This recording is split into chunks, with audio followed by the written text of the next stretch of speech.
సినీ నటుడు Prithvi Hyderabad cyber crime పోలీసులను ఆశ్రయించారు. లైలా ప్రీ రిలీజ్ ఈవెంట్లో ఆయన చేసిన వ్యాఖ్యలపై YCP social media wing target చేసింది. 2 రోజులుగా ఫోన్ కాల్స్, సందేశాలు పంపిస్తూ వేధిస్తున్న వారిపై చర్యలు తీసుకోవాలంటూ సైబర్ క్రైమ్ పోలీసులకు కుటుంబ సమేతంగా పృథ్వీ ఫిర్యాదు చేశారు. తాను ఒక నటుడిగా సినిమా ఫంక్షన్ వేదికపై మాట్లాడిన మాటలను వైసీపీ సోషల్ మీడియా టార్గెట్ చేశాయని పృథ్వీ తెలిపారు.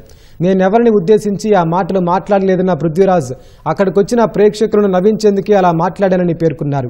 గత 2 రోజులుగా తన భర్తను మానసికంగా వేధిస్తున్నారని, వారిపై కఠిన చర్యలు తీసుకోవాలని పృథ్వీ భార్య పద్మలేఖ కోరారు. ట్విట్టర్ లో, ఫేస్బుక్ లో, వాట్సాప్ లో నా నెంబరు పోస్ట్ చేశాడు. అది చాలా క్రైమ్ అండి. దాని మీద సైబరాబాద్ నేను కంప్లైంట్ చేశాను. పరువు నష్టం దావా కూడా ఎత్తున్నాను. ఆంధ్రాలో మా హోమ్ మినిస్టర్ వంగలపూడి అనిత గారికి కూడా కంప్లైంట్ చేస్తున్నాను. అక్కడ కూడా 14 రిలీజ్ అవుద్ది.